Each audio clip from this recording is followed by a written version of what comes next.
Bismillahirrohmanirrohim. Rahasia berjima. Ketahuilah bahwa tujuan utama dari pernikahan adalah untuk mengabdi, mendekatkan diri kepada Allah Subhanahu wa Ta'ala, mengikuti sunnah Rasulullah, dan menghasilkan keturunan. Karena melalui pernikahan, kehidupan alam ini akan lestari dan teratur. Dan dengan meninggalkannya berarti sebuah kehancuran dan kemusnahan alam ini. Hal yang maklum, takkan memanen tanpa menanam benih pada bumi, kemudian mengolah dan merawatnya, melalui teori dan teknik pertanian. Dan juga perlu waktu beberapa lama, hingga buahnya menjadi siap panen.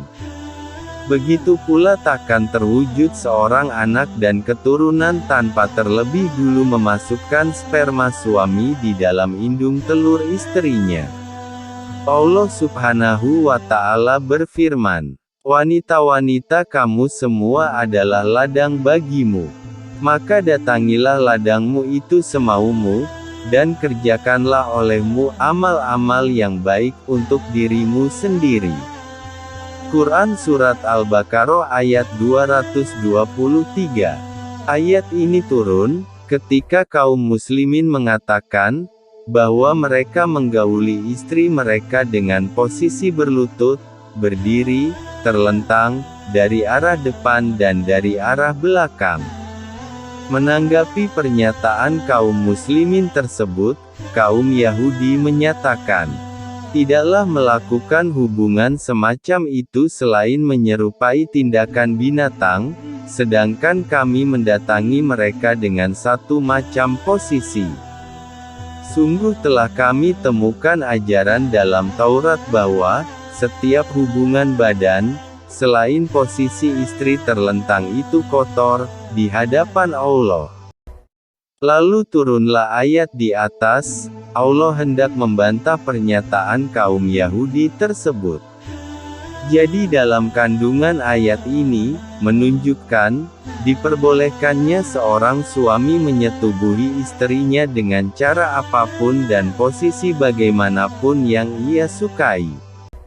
Baik dengan cara berdiri, duduk atau terlentang. Dan dari arah manapun suami berkehendak, dari arah atas, bawah, belakang ataupun dari arah depan. Dan boleh juga menyetubuhinya pada waktu kapanpun suami menghendaki, siang ataupun malam hari. Dengan catatan yang dimasuki adalah lubang farji. Pengaruh dan waktu berjima. 1. Barang siapa menyetubuhi istrinya pada malam Jumat, maka anak yang terlahir akan hafal Al-Quran. 2. Barang siapa menyetubuhi istrinya pada malam Sabtu, maka anak yang terlahir akan bodoh. 3. Barang siapa menyetubuhi istrinya pada malam Ahad, maka anak yang terlahir akan menjadi seorang pencuri atau penganiaya. 4. Barang siapa yang menyetubuhi istrinya pada malam Senin, maka anak yang terlahir akan menjadi fakir atau miskin. 5. Barang siapa menyetubuhi istrinya pada malam Selasa, maka anak yang terlahir akan menjadi orang yang berbakti kepada orang tua. 6. Barang siapa menyetubuhi istrinya pada malam Rabu, maka anak yang terlahir akan cerdas, berpengetahuan dan banyak bersyukur. 7. Barang siapa menyetubuhi istrinya pada malam Kamis, maka anak yang terlahir akan menjadi orang yang berhati ikhlas. 8. Barang siapa menyetubuhi istrinya pada malam hari raya, maka anak yang terlahir akan mempunyai 6 jari. 9. Barang siapa menyetubuhi istrinya sambil bercakap-cakap, maka anak yang terlahir akan bisu. 10.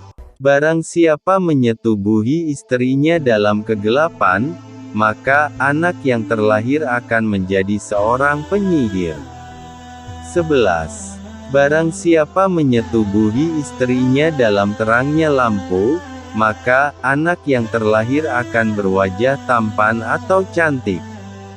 12. Barang siapa menyetubuhi istrinya sambil melihat farjinya, maka anak yang terlahir akan buta mata atau buta hatinya. 13.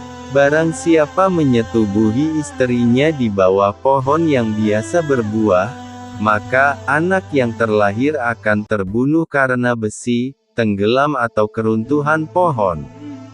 Wallahu a'lam.